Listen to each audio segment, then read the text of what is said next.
Hi, good evening, everyone, and welcome back to ACOP 2022. This is the final conference item for our first day program. I am Siuman, Senior Principal Psychologist with the Center for Advanced Psychological Sciences at the Office of Chief Psychologist, Ministry of Home Affairs. I'll be the moderator for this 1-hour session on how to counter scams effectively. So after listening to Dr. Cassandra's talk earlier, we have learned very much from the talk earlier that, scams are evolving. And then in order to be resilient and to be resistant to scams, equally, we need to be organized and to be collective in our efforts and to continue and to be very sustained in this effort to fight scams together. So, however, despite all these efforts that Singapore has been making, and of course other countries have also been doing likewise, the scam cases continue to remain high, and also scammers are also constantly revising their tactics. So some of the questions that we have been constantly asking ourselves: what else can we do to continue to counter scams? What are some of the gaps that we may have missed, and what should we do to bring down these cases even at a more rapid rate, so that there will be less people who may be vulnerable and have to suffer from some of these consequences of being scammed. Okay, so this is the purpose of having this panel session, and you'll realize that our panelists are coming from various sectors, from the private as well as from the public sector, and they're all very experienced practitioners as well as academics, and they will be here to share their thoughts and their work with us. So let me just do a quick welcome to our 5 panelist member. So this evening, we have a Senior Director, Mr. Ling Qinghui from the Policy Development Division in Ministry of Home Affairs. Mr. Ling oversees policies relating to criminal justice, social cohesion, safety and security, gambling regulation, immigration and naturalization, and rehabilitation of ex-offenders. He and his team have been fronting on many of the key policies in Singapore to combat scams. Welcome, Qinghui, to the session. Okay. Next, we have Senior Assistant Commissioner, Mr. Tan Tin Wee from the Singapore Police Force. Mr. Tan has served in various frontline and staff roles in the course of his police career. He presently oversees key operations in the Singapore Police Force, which include the police efforts in scam prevention, outreach, and education. Hello, Mr. Tan. Welcome to the session. Okay, next we have from the private sector, Mr. Richard So. Mr. So is the Executive Director, Group Head of Integrated Fraud Management with the United Overseas Bank, UOB. Mr. So has joined the UOB in 2017 after spending more than a decade with the Central Narcotics Bureau, where he was tasked to set up the Forensic Response Team in 2008 and the Investigation Support Cluster in 2015. During his time with CNB, his strong quest for innovation has won several awards and was the first CNB officer to be awarded the Public Sector 21 Distinguished Manager of the Year in 2017. And in 2018, he was given the Director Award by NTU for being the top student in the Masters of Sciences in Technopreneurship and Innovation. Currently, Mr. So has been playing a key role to facilitate a joint partnership between the government and the finance sectors to counter financial fraud. Hello, Mr. So. Hi. Hi, our next panelist is Dr. Natalie Pang. Dr. Pang is the Senior Lecturer and Deputy Head, Communications and New Media with the National University of Singapore. Dr. Pang is also the University Librarian. She is currently the Principal Investigator at the Center for Trusted Internet and Community. Her research, teaching, and services are in the area of digital citizenship and well-being, crisis-based information behavior, and digital humanities. Finally, our last panelist is Dr. Cassandra Cross, who by now we are very familiar with her and the work that she has done in Australia. So today we have lined up a very experienced panel, 5 members panel with us this evening to share about how to combat scams. So Before we go on with the questions from the delegates, what I'll be doing as part of the moderation is I'll start the session by inviting each of our panelists to share with us some of the key work that you and your agency have been doing to address the scam situation, and also perhaps you can share with us some of the challenges and the future direction that you may be facing. Okay, so we may spend about between 5 minutes or so. So we'll make a round with across the panelists. At the same time, for our conference delegates, you can also make use of the Q&A function in the conference platform to type in your questions, and we will take your questions after our panelists have commented the first round. All right, so perhaps let me invite Qing Hui, Senior Director from MHA, to share on some of the pertinent areas that the ministry have undertaken. Qing Hui, please.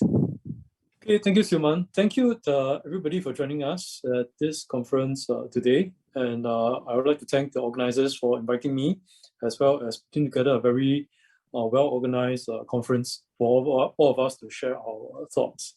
For my brief sharing, I would like to maybe share how the Singapore government organizes ourselves for anti-scam policies and how these are coordinated across the whole of government and in partnership with the private sector. And also, maybe I can also touch a little bit on how aspects of behavioral sciences are weaved into some of these measures that we take. My division supports the Inter-Ministry Committee on Scams, which drives and leads the whole of government efforts to combat scams. So this Inter-Ministry Committee on Scams was formed in April 2020, so quite recent, in recognition that combating scams requires both upstream measures and levers, and some of these levers are not within the law enforcement agencies. So the committee comprises the Ministry of Home Affairs and our law enforcement agencies, Ministry of Communication and Information, Ministry of Trade and Industry, and the Monetary Authority of Singapore. Right. So why do we need such a coordinated effort to combat scams? And it's actually because the scammers employ psychological tactics to target the fears and needs of victims, and this span across a very broad range of tactics. So they target different vulnerabilities. So, for example, for elderly victims, they usually fall prey to what we call the tech support scams because they are less technologically savvy. During times of economic uncertainty, like during the COVID period, victims also fall prey to job scams and investment scams, right? Because they will want to find ways to earn extra money. And because scammers employ a variety of tactics, hence our countermeasures need to address all of them and need to take behavioral sciences into consideration. Also from our own internal surveys, we know that most scam victims have poor online hygiene, like for example, sharing of passwords and clicking on links when they're not supposed to. So while we ramp up public education, we do need to make some adjustments to our infrastructure to take into account behavioral considerations, right? So I will mention two notable examples that we have taken so far. First, the Monetary Authority of Singapore works closely with our financial institutions on measures to bolster the security of digital banking. So examples of such measures include lowering the threshold for notifications to be sent to the customer. So every time a transaction is made, we have worked with the banks to lower the reporting threshold so that the customers are alerted earlier and more often. All right. Second, we also encourage merchants, businesses to register their SMS alpha tags so that scammers cannot spoof them on SMS. So if we do that, then it will limit another way for scammers to get in touch with the victims. So that is the first thing that we have done in general, making infrastructural changes, and I can go through more of that if there are any questions. The second effort, main thrust that we're working on is to find ways to alert the public to dangers that they face, so that they can also take some ownership over some of these over ownership over what they are seeing. So, for example, the Infocomm Media Authority of Singapore worked with telcos to implement what we call the +65 prefix. So every time an individual receives a phone call from overseas, they will see a +65. Right, so that alerts the individual that I'm receiving an overseas call and not a Singapore-based number, which Singapore's country code is +65. Earlier this year, we have also launched a rating system of e-commerce websites, so that customers know the website that they transact on in terms of safety features, how they fare. So all these measures help the individual take a bit more ownership to how they transact businesses online. So that's on the second plank of the work. We have also incorporated behavioral sciences into anti-scam measures that require government to work with the private sector. So one difficulty is that at times, these anti-scam measures require the private sector to incur additional costs. So the things that I talked about, like getting e-commerce websites to incorporate more measures, getting the banks to incorporate more measures, these require additional costs. And the challenge is for government to balance the compliance costs against the need to prevent scams. Our approach has always to be to find a win-win solution between security, businesses, and individuals. Any measures that we adopt has to be practical as well as risk-based, because costs are involved. And this ensures that there's a fair balance across society and in the businesses internalizing some of these negative externalities of their business models. And another key challenge that I wanted to flag is that scams are growing fast. Right? Any solution to combat scams must scale faster than how fast the scams grow. So if your scams are growing at 2x, your solution must be able to scale faster than 2x to be meaningful. That is why agencies have been looking at infrastructural improvements, which I've mentioned earlier. On public education too, then the tactics that we use for public education must allow us to scale faster than how the scams grow. And that's why we think that behavioral sciences can help us scale public education faster. And with that, this is my brief sharing, and looking forward to hearing views from the other panelists, and looking forward to the Q&A later. Thanks, Simon. Thank you, Ching Hui. That was actually very insightful. What I really like hearing from you is the repetition of the behavioral sciences that have been used in setting policies. And I also heard that the team has actually worked very much closely hand in hand between the private and the public sector to implement technological solutions to change behaviors and also to monitor some of these behaviors. And sounds like it is very challenging, because the way you phrase it is like we need to scale faster because the scammers are actually growing very fast. That sounds like we can't really stop and breathe. Right, it's an ongoing work. Right, thank you so much.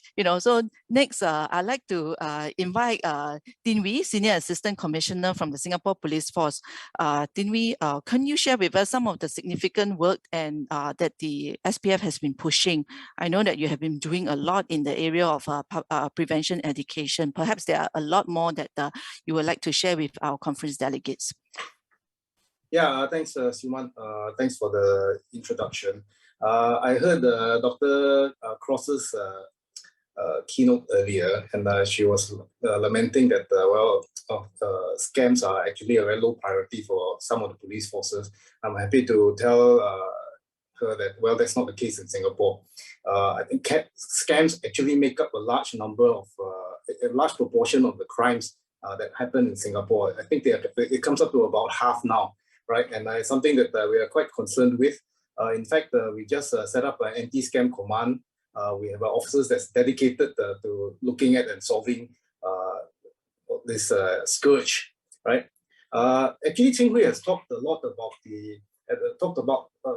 broadly about how police is how the government is approaching scams from actually a very holistic level, right? We're working upstream, working with various agencies. So I think for my sharing, I'll just scope it to the public education side of the house where I'm working primarily. I've been involved in this public education work. I started actually back in 2016 when scams were starting to rear its head. And back then, I think we were looking at 4 primary scam types. One was the internet love scams. The next was the credit for sex, which so internet love scams primarily targeted women. The credit for sex targeted men, right? We had the e-commerce scams, and we had the China officials impersonation scams. So that was back in 2016. Now in 2021, we have come up with a top 10 scam types, which means that they're actually even so the number and the types of scams have grown in sophistication and they've grown in number, and that's something that we're really very worried about. And you can see the evolution of our public education. Right back in 2016, we were just trying to encourage a very healthy form of skepticism amongst the members of the public. We're telling the tagline then was, "Are you sure?" Right? Just telling people to be wary about all these approaches, whether from females, from males that are trying to befriend you, right? Are you sure that the person calling you is really from the Chinese police? And through the years, we started to go out with specific crime advisories for specific scam types, whether it's for the credit for sex scams. There's this whole lot of big do's and don'ts. Internet love scams, a whole lot of do's and don'ts. And now we found that, hey, actually maybe that's too many, right? It's too difficult for the public to remember so many. And we're trying to cut down to, for this year, just 5 general scam signs, which we're sharing with the public, and we hope that everybody can remember these 5. One is to beware of tempting offers. So these would apply to whether you see tempting offers online at the e-commerce platform, or you see tempting offers on a dating site, right? Beware of people who are asking for your OTP. Beware of people who are asking you to make urgent money transfers. Beware of unsolicited friend requests, right? Beware of requests for gift cards. And we think that for these 5 scam signs would cover generically a whole host of scam types. So that's the focus generally for this year. Now, some of the challenges for public education, and I think especially when it came to COVID, was that we saw a lot of services and a lot of people going online. And when they go online, this gives them the opportunity to be scammed, to meet these bad actors. And it doesn't help that when people go online, there's actually a lot of choices, right? The media consumption habits of people have also changed. So in the old days, when you had advertisements on television and advertisements on the newspapers, advertisements on the radio, you pretty much covered most of the population. But now everybody's watching Netflix, and they're all watching different movies on Netflix. They go on Facebook and they just scroll through everything, including our advisories, right? And so there's a lot of there's a lot more choices, and the paid advertising has become less effective. And at the same time, there's a high level of clutter, right? There's a lot of other ads that are screaming for attention, and some of these other ads are put up by companies who are more better resourced. And actually, some of these ads are also from scammers themselves. What we found is that through these 6 years of a very aggressive public outreach, right, through the different campaigns, we have reached a very high level of awareness. So if we pick anyone off the street and we ask them, do you know about scams? What are some of the advisories? Actually, many of them can recall what are those advisories that we have given them. Unfortunately, when they are confronted by a scam situation because of the very aggressive psychological tactics, which Dr. Cross mentioned earlier, somehow those advisories don't come to their mind when they are being scammed. And it's really very sad, and it's also a great source of frustration for us. So going forward, I think earlier on, Qing Hui had mentioned about the whole of government approach. And really, as far as public education and public outreach is concerned, we found that actually that is that next frontier that we need to go on. It's not sufficient for police to go out and just give our messages, just give our spiel anymore. A lot of it is going to be lost. It's just going to be lost. People are not going to catch that message. And I think it's important that we start to work with other agencies to share that message through the different platforms. In fact, there are agencies like CSA, like IMDA, who have programs and platforms, right, on cyber hygiene, on media literacy, and these have some nexus with the scam message that we are trying to push out. So we are working with them to incorporate these scam messages into their programs as well. We're working with MOE to reach out to our kids. The Agency for Integrated Care, right? They have several programs. They have home visits to seniors who may not be privy to a lot of the messages that we are we are putting out online. So we're working with those volunteers to try to reach out to the elderly, right? We're working with People's Association, right? They have a lot of programs which reach out to broad segments of the public. So these are the next steps that we're trying to do. And it's not just confined to government agencies, but we're also working with private sector partners as well. So Qing Hui had mentioned earlier about working with telcos, and those are for very infrastructure projects. But we also work with the banks for outreach, right? So those of you with digital banking apps, for example, you may notice that they have now advisories that are in-app. They will tell you to beware of certain types of scams. Okay. So there are all these messages that we are trying to get out. We've worked with them, for example, to rephrase, right, the SMSs that are being sent out, to remind people in that OTP SMS, hey, don't share that OTP. Okay. And we're working with the e-commerce platforms to put out in-app, in-platform types of advisories to warn people about the different types of scams that they might encounter there as well. Yeah. So the other thing that we've seen an evolution is that when we moved away from just going on preventive messaging, right? National Crime Prevention Council has worked with Open Government Product, right, of GovTech, and we've come up with Scam Shield. So that was launched 2 years ago, and that was available on iOS.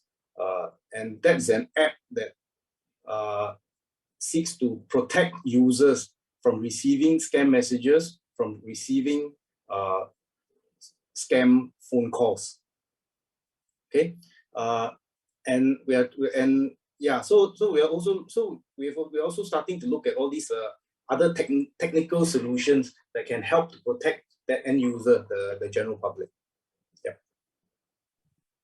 Right, thank you, Tin Hui. So, hearing from you again, the impression is, there's really a lot of work that the police have put in place, from moving ahead from just education alone to working with private sectors to bring in the technological solution, and also revamping the messages. I think the police is also aware that people will get too accustomed to certain messages and after a while may not pay attention to those anymore, and so constantly changing the messaging, the advisories to be in line with some of the scammers' tactics. So that makes the work very proactive in nature. Thank you to the police force for keeping the society safe. So on this note, I also want to thank the Behavioral Sciences Center for helping us with a lot of the messaging work. Helping to make sure that our messages are coherent and they nudge people in the correct direction, and also for appearing in a lot of our preventive videos and collaborations with the various partners, and actually turning up and explaining to people how some of these psychological tactics are being used against them. I think that's a very important part of forewarning the public as well. Right. Thank you. Thank you for the kind words. You know, I'm sure my colleagues who have worked with the police will be very appreciative of the effort to be able to work together to fight scams collectively.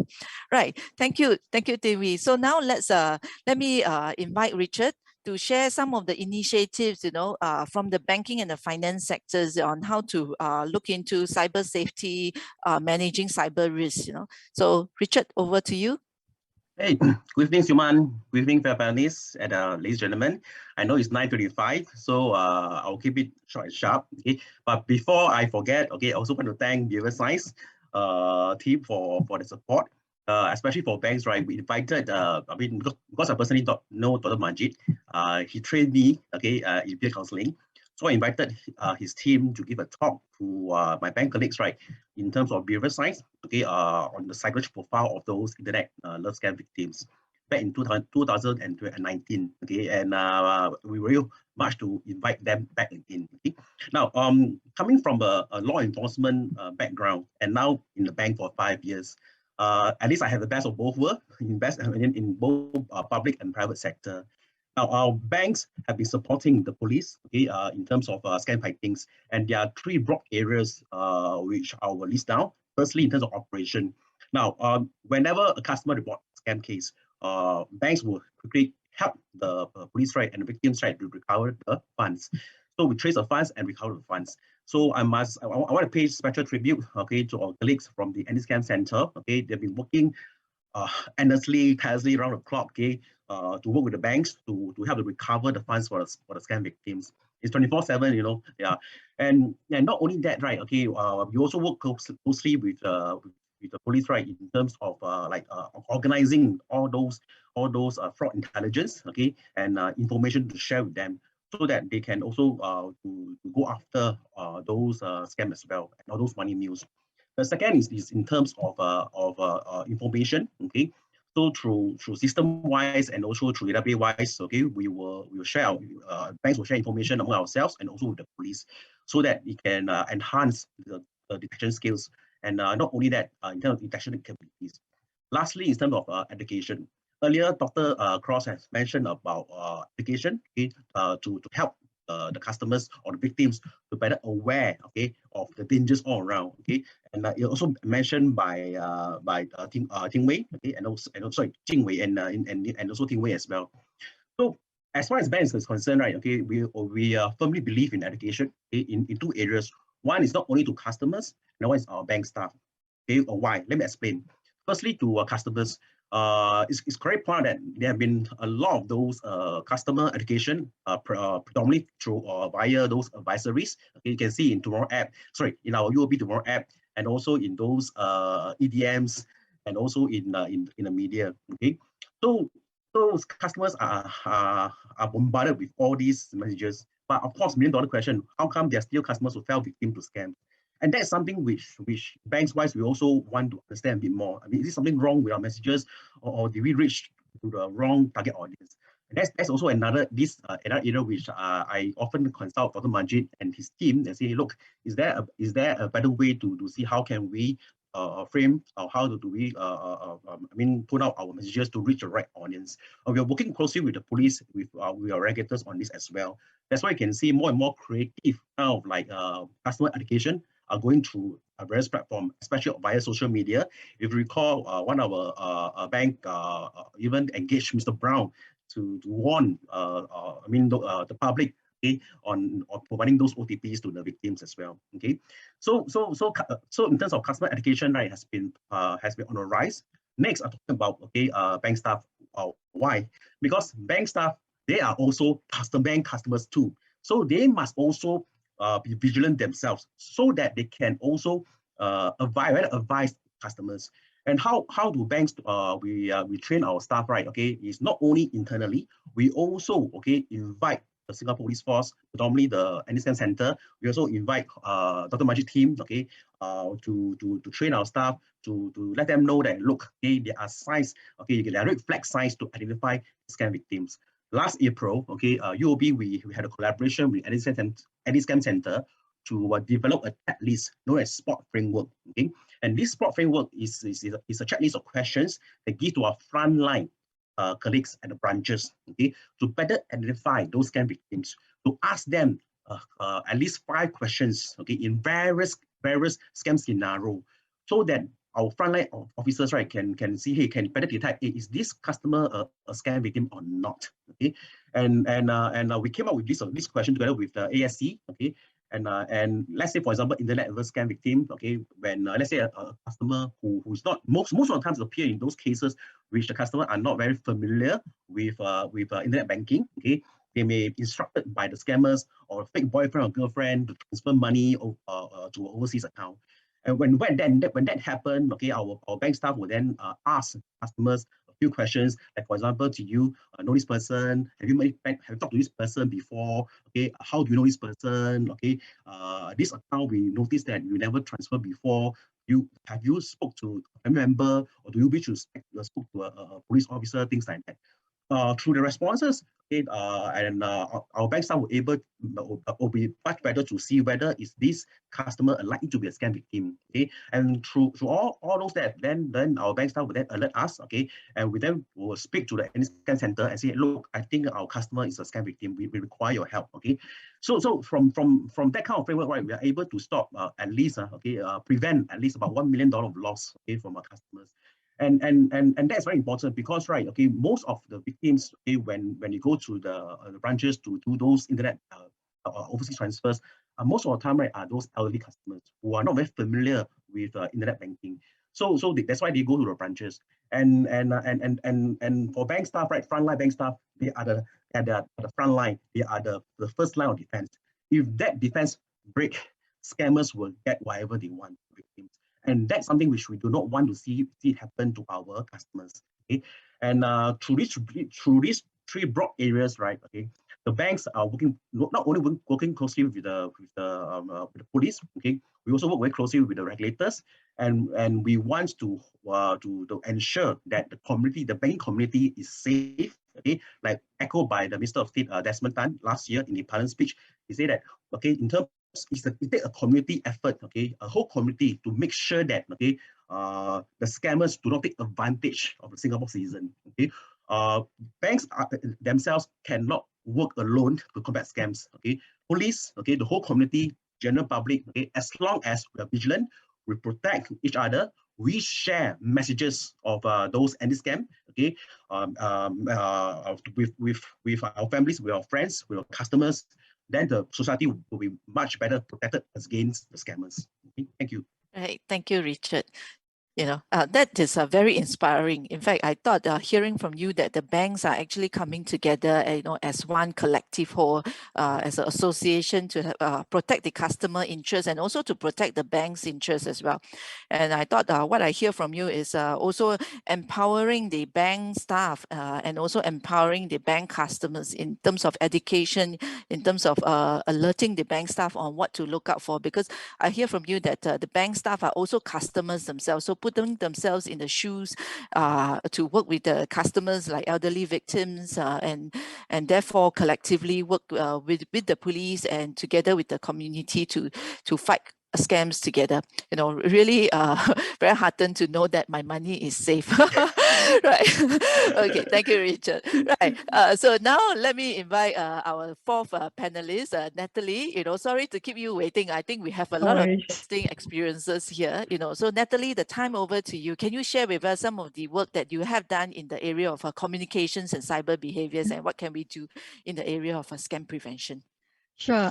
Thanks, Yuman. First and foremost, I want to thank the organizers and the team at the MHA, right, for actually working so closely with different stakeholders. As an academic, I must say it has been a very fulfilling, satisfying time for me in terms of actually sharing my research and also working with the team. I just have 3 points to share, given that I have 5 minutes. These 3 points comes from my work on actually studying crisis-based, how people actually deal with crisis and how they process information, especially when they are navigating significant life events and crises.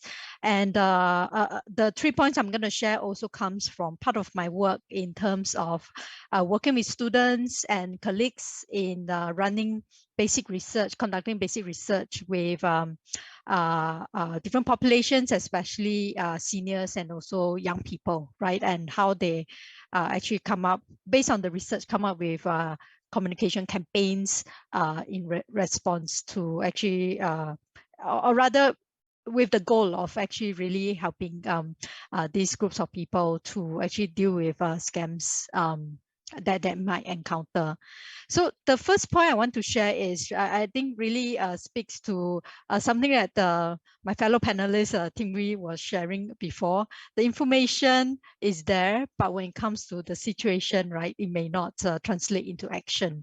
And this is really, I think, relates and alludes to a certain behavior that we actually often talk about in terms of information. And this is about satisficing, right? It means that in many situations, people will just seek good enough information, right? Which also means that when they come into contact with actually scammers and they encounter different transactions online, right?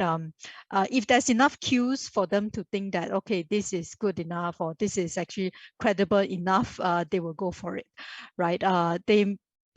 So which also means that at all times, right, they may not be able to seek very comprehensively, right, critical information that will that are so crucial in terms of actually be scam resistant, right, and prevent the scam from actually happening, which I think this it has several implications, right? Once we understand that, right, I think this also means that in terms of public education, I agree that there is like a frontier, right, that we need to actually reach as well, right? The public education needs to focus a lot more on criticality rather than information retention, because we know for a fact that when they are actually encountering that scenario, they're not going to remember the information. But what we hope that can stick is enough critical questioning, critical thinking, so that they can deal with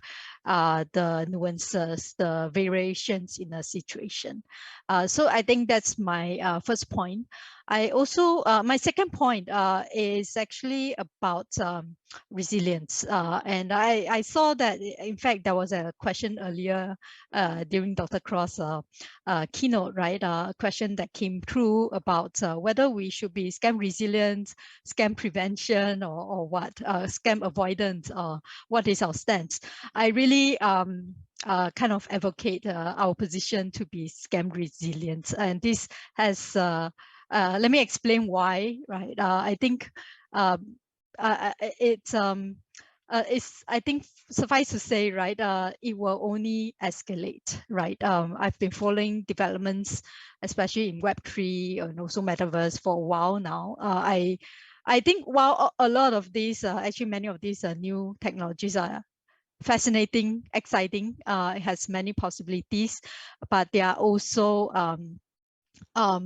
sort of vulnerabilities, right, in terms of opening up even more opportunities for potential scams, right, or the various variations of it. For instance, in Web3, right, we're talking about decentralized governance and very transparent information, right, that is actually, even though they are encrypted, right, but for a nefarious actor with enough intent, there could be ways to tap into all this information that's out there, right? So, so yeah, so talking about being scam resilient, right? And a lot of these developments really, I think, drives my take as to why it's so important to be resilience, right? And that is very crucial. In my own research, it makes all the difference in terms of the individual's ability to cope and most importantly, to recover. And if I think I really resonate, right, and actually agree with Dr. Cross' point about the massive stigmatization and shame that goes on, right? And with all that actually that's going on, again, it speaks to the importance of actually building capacity and actually focusing on developing individual resilience to be able to deal with scams, not a matter of if, but a matter of when they encounter it. I think this brings me to my third point about what we need to do moving forward. How do we actually build this resilience? And one suggestion I have is to really move the narrative and shape the language of how we talk about scams from talking about people who have been actually victims, right? Move away in terms of how they fell prey to the scams, to actually how they survived them, and also how they actually overcome them, right? Those stories of resilience are going to be so crucial in terms of how we actually destigmatize and make it normal to actually talk about scams and how people actually overcome them. So I think that my 5 minutes is up. 3 points. Thank you very much. I look forward to the questions later. Thanks, Natalie. I think those 3 points kind of also sum up some of the key principles in terms of communication: seeking good enough information, be critical in our mindset, and be resilient, and also not to stigmatize the victims, right?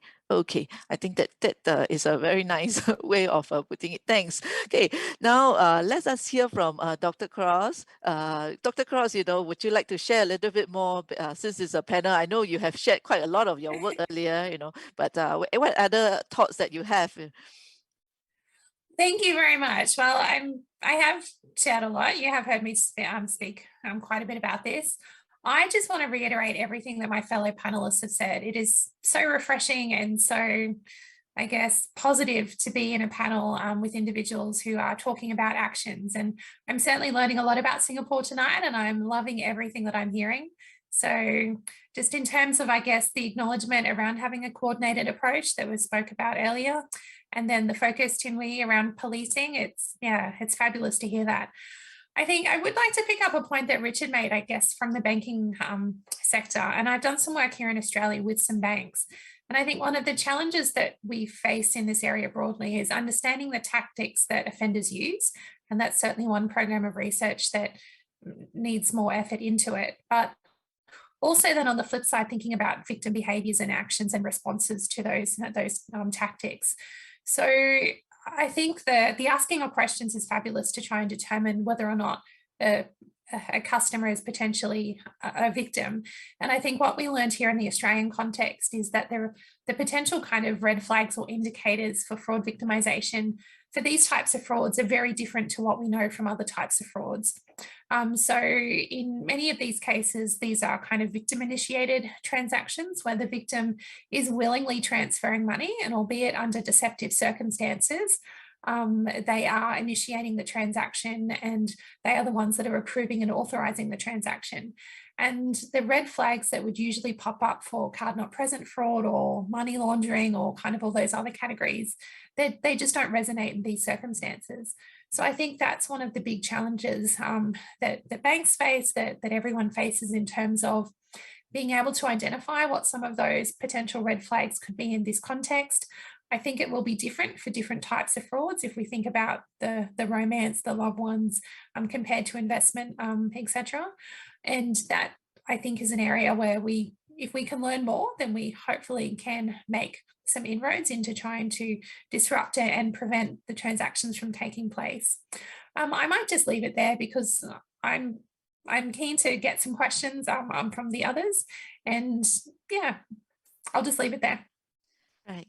Thank you. Thank you to the panelists. And I think some of our conference delegates are actually getting a little bit impatient because they have left quite a few questions in the conference platform. Conference delegates, please give me some time to ask your questions and also let our panel to respond to it. One very interesting question I think that came out earlier from the keynote session, but I thought I would like to bring it here for the panel to consider. This is with regards to the question on metaverse. Okay, so any thoughts from our panelists, that with the cyber development such as metaverse, how would it elevate the nature of frauds or scams in the future? And I perhaps, I think this will apply to our panelists as well, Qing Hui, Din Wei, Cassandra, and Richard, Natalie as well. So whoever would like to start first, please go ahead. Maybe I can start first. So when it comes to the metaverse, this is a very excellent question. When it comes to metaverse, the concern is just it's not just about scams. When it comes to the metaverse, some crimes that are perpetrated that we used to think that can be perpetrated only physically, when it's perpetrated in the metaverse, will throw out very philosophical questions. Just one example. We were doing research on crimes done in the metaverse. This issue about sexual crimes come up, and the victim is not harmed physically, but when we looked at some of the cases, there was great psychological harm. And philosophically, do we treat that as on the same level as a physical crime? So those are the questions that we need to untangle. In fact, I would think that when it comes to the metaverse, those type of questions are harder than scams, because when it comes to scams, there's a fraudulent element, regardless of whether is it a metaverse or is it as Stone Age as a SMS. So in short, when it comes to metaverse, scams present more in terms of volume, but less in terms of complexity, in terms of philosophy, than other types of crimes. So that's my very quick reaction. Thank you. Happy Yeah, to for me, go ahead. Yeah, so for me, I'm less optimistic about the scam situation when it comes to the metaverse, unfortunately. I think even before the metaverse, we just see scams evolving and getting more and more sophisticated. So like I mentioned earlier, in 2016, we were dealing with four types of scams, right? And by 2022, we were already by 21, we're already looking at only the top 10, with more that are not accounted for. I think through the years, we see an evolution, right? As we come up with more of the crime prevention advice, as the public becomes wise to certain types of scams, new variants come up.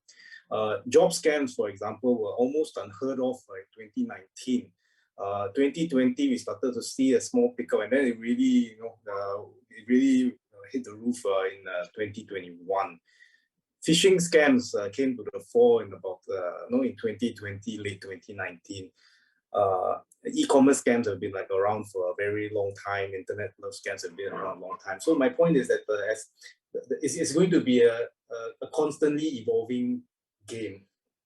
All right, they're going to learn some of they're going to pick up on what our advisories are. They're going to pick up on what things we are doing against scam, and they're going to change that. And I think earlier on, Dr. Cross had mentioned about cryptocurrency. I think that's a new area in scam. That might be somewhat blunted because crypto seems to be taking a hit on its own now with interest rates and everything going up. It seems to be losing its shine as an investment vehicle. But really, I mean, I'm not. I mean, no offense, but I'm not really into this crypto thing. I think the whole cryptocurrency thing is a scam in itself.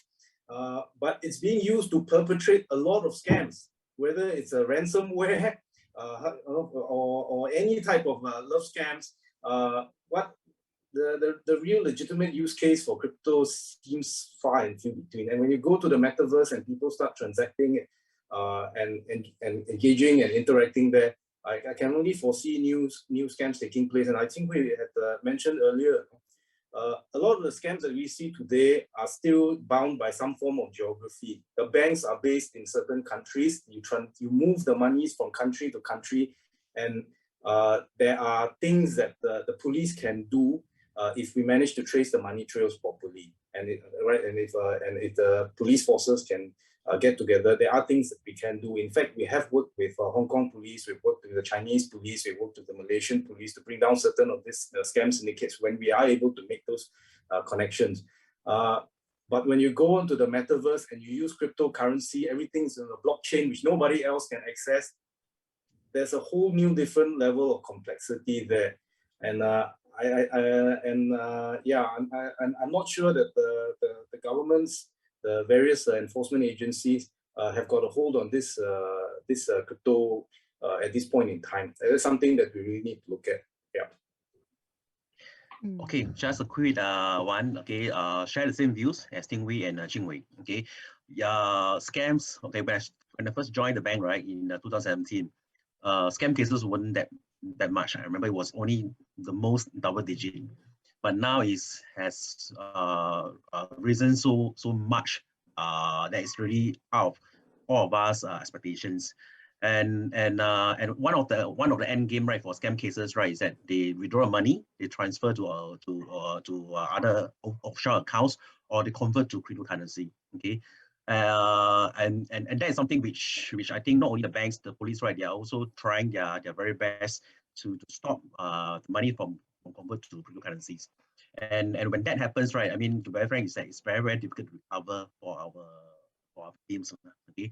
So I would say that, right, for scam cases, right, okay, unfortunately are here to stay. Okay, coming from someone from drugs investigation and enforcement, right, there's no death penalty for scam cases.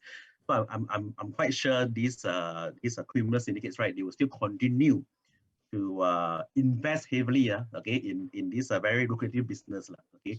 So more importantly, I do agree with Ting Wei, where is that, right? Okay, the local police, the foreign police are working closely together to cripple their businesses and to make sure that they don't easily transfer money, right, okay, to their own comfort, okay.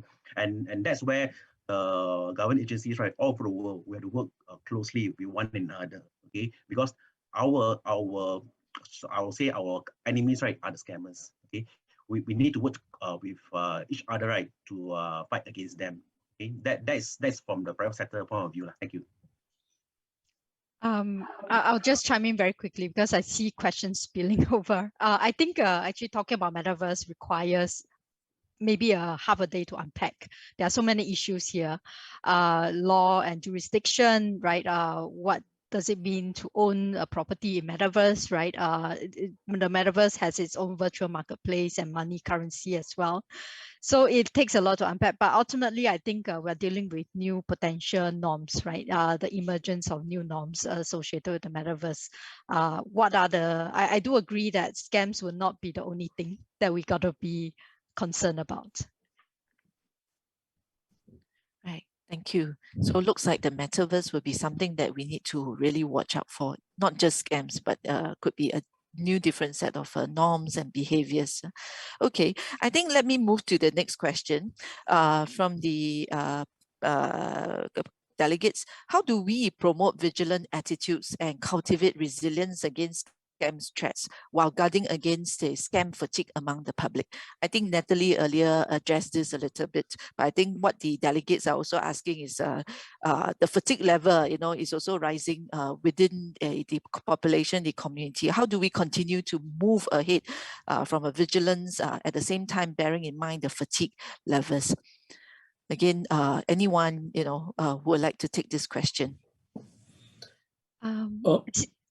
Since I talked about resilience, let me just say that there are many drivers of resilience, but one of the major ones is the ability to accept that actually things happen, right? And be able to accept that as part of their life. So I think this is about general resilience, but that actually transfers, right? That transposes into actually scam resilience as well. Right. Ching Hui needs to wanted to say something, right? If I catch. Yeah, okay. thanks, Natalie, for that. So from my perspective as law and order professional and as a policymaker when it comes to safety and security policies, I wouldn't say that that to me scam resilient population is my end goal. Let me explain why. Not that I disagree with Natalie, right? And the reason is because from my perspective, if I declare that a scam resilient population is my end goal by itself, that means that I have given up on combating scams, and that the public must accept that this is a risk. And so, as a law and order professional, I would not lah. So we will always do our best to reduce the numbers as much as possible. So that's just a little comment on this concept of scam resilience. That I agree with the general concept. It's just that when we transpose to public policy, there's a different element tied to it. On the wider question about scam fatigue, it is true, and we have seen some evidence of that. But we have to, which is why it is important to keep in mind two things. One is that public education is not the only way that we combat scams. Infrastructural developments, infrastructural changes, measures to secure the infrastructure are very important, because once you secure the infrastructure, the scammers will have more difficulty in contacting victims, and and you don't have to do as much education, and so the victims are less fatigued, right? So education is not the only thing, right? So we have to secure some of this infrastructure back end so that people do not even have to worry about this. The second point about to deal with fatigue is actually what this entire conference is about. It's about finding ways to achieve the better outcomes through behavioral sciences. If we can do that, then we might not need to flood the public with so many messages. So instead of like 3 campaigns or 10 campaigns, if we can find better ways of prompting members of the public to dangers at an appropriate time, then we will avoid this issue about scam fatigue, scam education fatigue. That's just my quick reaction. Thanks. Right. Thank you. I think that also draws a lot of similarity to what Natalie mentioned about giving critical information, just-in-time information to the right group. Right. Okay. I wonder whether Tinwi or Cassandra has anything to add. Yeah, I think scam fatigue, really that's the million-dollar question. Right, we've been doing this, at least I've been seeing scam messaging for about 6 years already, and already, today, if you were to tell the newspapers that, hey, there's this number of scams and this number of scammers, this amount of money lost, they're saying that, yeah, so what's new, right? So even amongst the media, they are having that kind of a reaction, and one more, the member of the public. And I think scam fatigue, one, it is really how we approach the messaging. One, the messaging has to be relevant. I think for the media, it is about finding new media angles, more human angles. And sometimes it's helped because there are new scam types, which do become newsy. 2, it is about, again, working with the whole of society, right, and making those content relevant. So I mentioned earlier that we work with various partners, and we're trying to contextualize some of our messages so that they are relevant to particular groups. When the Agency for Integrated Care, when they do home visits with the elderly, what we hope is that they will tell the elderly about scams which affect them, right? Be it the tech support scams, be it the China official scams. When we talk to the schools, for example, when we send out advisories to the schools to tell them about the particular things they should watch out for, especially when the students are going on holiday, that's when we take the opportunity to tell them about job scams. For the kids to beware of job scams when they're out looking for the job hunt, on their job hunts. So to me, this scam fatigue, it's a lot more work. It's no longer about just getting a set of posters and making sure that the posters are up 24/7 and everybody can see them. It's about actually having that correct set of information at the correct time to the correct people. Sorry, maybe I would like to add, okay, because banks will receive a lot of feedback from customers. They say, hey, can you don't send so many advisory? Okay, so many pop up until I also go crazy. But we often tell our customers, look, okay, those advisory messages, right, to the customers, we hope that it can really prevent a victim from losing their life earnings to a scammer. Okay, if the message can save a person's life, why not? Similarly, advisory against drink driving, against drugs have been there for a number of years, but we don't stop doing it. Okay, I agree that we need to be more creative, more targeted, and of course with inputs from the behavior science team, right? That UOB has been working with them to see how can we reframe the messages and what kind of platform can better reach our target audience. I think that's more important. Okay? And if I may just chime in quickly, right? I do want to add that there's a bit of a research gap, right? Especially in terms of resilience research. Resilience is actually not just about recovering, but there is also a lot about actually to be said about resilience in terms of preventing scams. So it is about the individual capacity to deal with both actually recovery and prevention, right? There's a lot more research about actually the recovering rather than the prevention. We actually need a bit more to actually understand, like, what are the strategies deployed that individuals actually use to actually prevent and actually avoid and resist scams, right?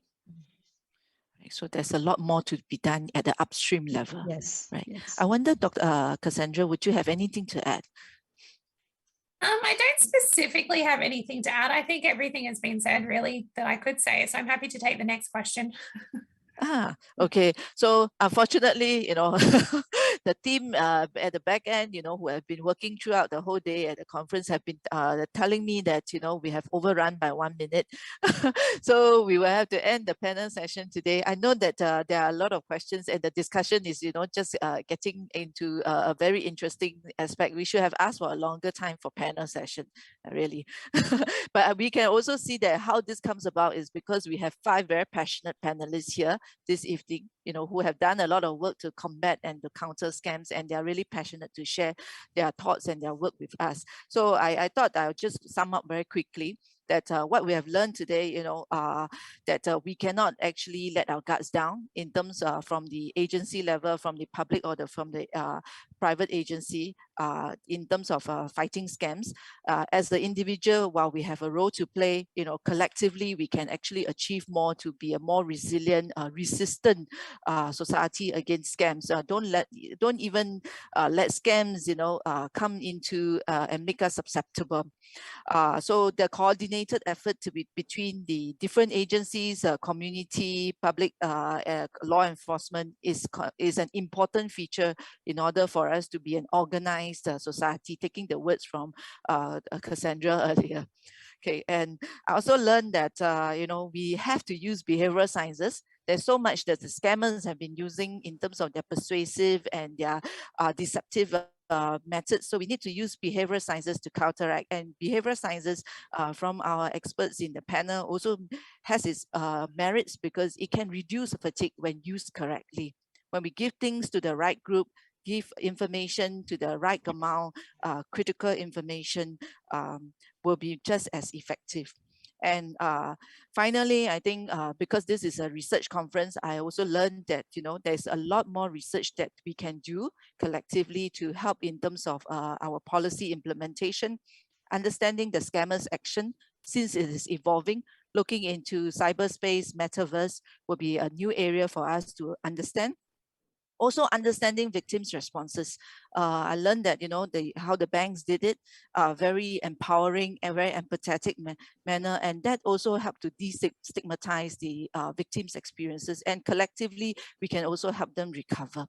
So I think these are the few key points that our panelists have shared with us that I find it very enriching. I'm sure our conference delegates will also agree with me. So with that, I would like to thank our panelists for spending the last 1 hour of your time with us, and I really appreciate you spending the time and your experiences and your insights with us. So let me just quickly round up today's conference segment. For our conference delegates, thank you so much for staying with us for the whole day. Today is only the first day, right, of our 4-day conference. Don't forget to come back again tomorrow, right? We will be starting at 4 p.m. Singapore time. So the theme for tomorrow's session includes presentations in offending and correctional topics, drug harm reduction, and also a keynote presentation by Professor David Best on desistance and recovery. Now, for our conference delegates, one more small request from us before you leave the platform. We'd like you to respond to some questions as feedback for us on how you have felt about the presentation today. And you can do so using the feedback form that is found on the sidebar of the conference platform. Just a few questions that would not take up more than a few minutes of your time. And with that, I'd like to end today's session. Once again, I thank you, our panelists, for spending time with us, and our conference delegates, and also the team backend who has been supporting the administration and the tech aspect. So have a good rest, everybody. Thank you. Thank you. Thank you. Thank you for Thank the you. Good night, opportunity. guys. Good night. Thanks Thank very you. much. Night. Thanks for all the Good night. questions. Okay. Good night.